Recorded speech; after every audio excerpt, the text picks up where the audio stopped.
एक गांव में एक सास और उसकी दो बहुएं रहा करती थी।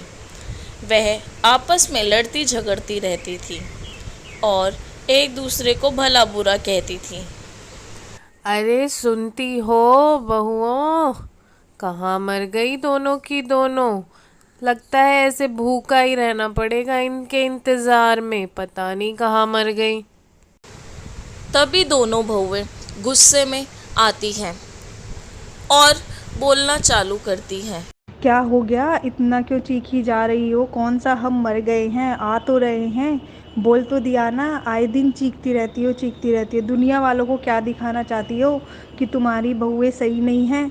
एक तो सारा दिन काम करते रहो, काम खत्म ही होने का नाम नहीं लेता, ऊपर से आपकी भी सुनते रहो। उसके बाद दूसरी बहू बोलना चालू करती है। दी, आप बिल्कुल सही कह रही हैं। मैं कल बाजार से आ रही थी तो सुशीला आंटी भी बोल रही थी हमारे बारे में कि देखो मेरी बहू तो इतनी अच्छी है, इतनी सुशील है कि घर का सारा काम करती है और हम में देख लो कुछ करती नहीं है, निकम्मी बहू कहेंगी। इन्होंने तो यहाँ पे हमें इतना बदनाम कर रखा है कि कोई ढंग से हमसे बात तक नहीं करता। वहीं दूसरी ओर सास बोलती है, जैसी करनी वैसी भरनी। तुम दोनों भी तो आए दिन मुझसे जबान लड़ाती रहती हो, यही सीख कर आई हो अपने मायके से। क्या अपने माँ बाप से भी ऐसे ही जुबान लड़ाती थी अपने मायके में? कुछ काम धंधा तो है नहीं तुम दोनों के पास। यह सारी बात सुन के बड़ी बहू बोलती हाँ है, जी, हम तो आई तो सीधी ही थी, आपको देखकर तेज बने हैं। आपने हमारे साथ कितना कुछ गलत करा है, आपको कुछ अंदाज़ा भी नहीं है। आए दिन हमें परेशान करती रहती है। एक ना एक दिन तो ऐसा होना ही था, हमें भी आपकी तरह ही बनना पड़ा। जब हम बन गए तो आपको बुरा लग रहा है। हाँ बहू, समझ गई, इसमें भी मेरी ही गलती है। नहीं नहीं, मैं ही गलत हूँ हर चीज़ में। जब देखो हर कोई मुझसे बहस करता रहता है, जुबान लड़ाता रहता है। मेरे दोनों बेटे जब से बाहर कमाने क्या गए हैं, दोनों की दोनों मेरे सर पे चढ़कर नाच रही हैं। ऐसा नहीं कि कुछ काम धंधा कर लूँ, मैं ही अकेली लगी रहूँ, क्या करूँ भगवान। वहीं थोड़ी देर बाद देवरानी और जेठानी आपस में बात कर रही होती हैं। दीदी, माँ जी ने तो हद कर रखी है, आए दिन कुछ ना कुछ अपशब्द बोलती रहती है। हमारा मन नहीं दुखता क्या? हम भी तो किसी की बेटी हैं, पर यहाँ पे तो किसी को कुछ समझ ही नहीं आता। एक वर्षा दीदी ही है जो इस घर में हम सबको समझती है, हमारी बात मानती है, हमें प्यार करती है। बाकी तो सारे मतलब ही है। छोटी यहाँ पे तो किसी का कुछ नहीं है। हम तो यहाँ बस आए दिन वर्षा दीदी का ही वेट करते रहते हैं कि वो आए। फिर कुछ समय बीतता है और वर्षा अपने घर पे अपनी भाभी और माँ से मिलने आती है। वह बड़े ही दिनों बाद आई होती है और उसको काफ़ी खुशी थी इस बात की कि वह सबसे मिलेगी।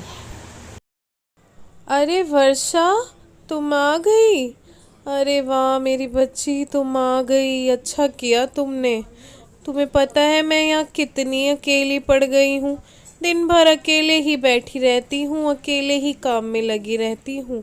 मुझे तुम्हारी बहुत याद आती है। जब से तुम्हारे दोनों भाई बाहर कमाने गए हैं, मैं बहुत अकेली पड़ गई हूँ। माँ, क्या हो गया? सब ठीक तो है ना? ऐसे कैसे बोल रहे हो कि घर में अकेले हो? भाभिया भी तो रहती है आपके साथ, वो तो इतनी अच्छी है, आपको कुछ बोलती भी नहीं है। फिर क्या हो गया आप लोगों के बीच में? सभी बातें होने के बाद वर्षा जब खाने को बैठती है तो वह देखती है कि उसकी माँ नींदों में बड़बड़ा रही होती है और वह अपनी बहुओं के लिए अपशब्द इस्तेमाल कर रही होती है। यही सोच के वर्षा बहुत चिंता में हो जाती है कि इस घर में ये क्या हो रहा है? क्या दिक्कत आ गई जो ये आपस में इतना लड़ते झगड़ते हैं? वह सोचने लग जाती है।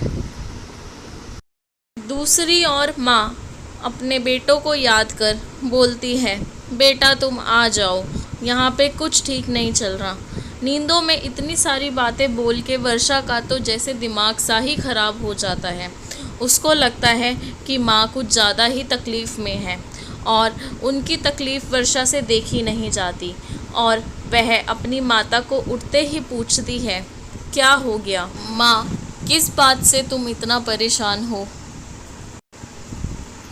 वर्षा अपनी भाभीयों और माँ को बोलती है, देखो, सबके घर की अपनी अपनी कहानी है।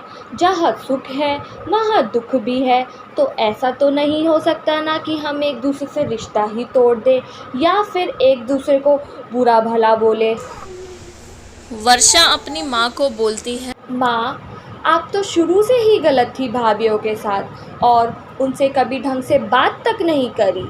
आप तो उन पर हमेशा हुक्म चलाती थी और उन्हें बुरा भला बोलती थी, यहाँ तक कि उनके घर वालों को भी बोलती थी। फिर क्या, भाभीियों को भी तो बदलना पड़ेगा ना। कोई नहीं सुनता है आजकल। इतनी भाभी सुन रही है और आपके साथ रह रही है, नहीं तो कब का चली जाती आपको छोड़ के।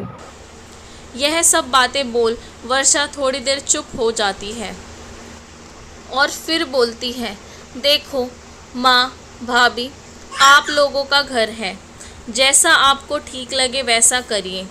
आगे चल के कोई किसी के काम नहीं आएगा घर वालों को छोड़ के। दूसरों का तो काम ही है बातें बनाना, तो हम क्यों किसी को मौका दें कि कोई हमारे घर की बातें बनाए या कोई हमारे घर के बारे में बोले।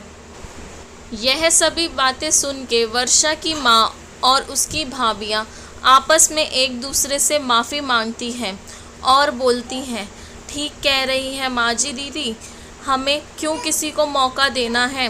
और फिर यह कहानी इसी प्रकार समाप्त होती है। और अगर आपको हमारे साथ और मनोरंजन कहानियों के मज़े लेने हैं तो प्लीज़ हमारे चैनल को लाइक करें, शेयर करें एंड सब्सक्राइब करें। बेल आइकन दबाना ना भूलें। इसी के साथ हम चलते हैं और मिलते हैं आपसे अगली कहानी के साथ।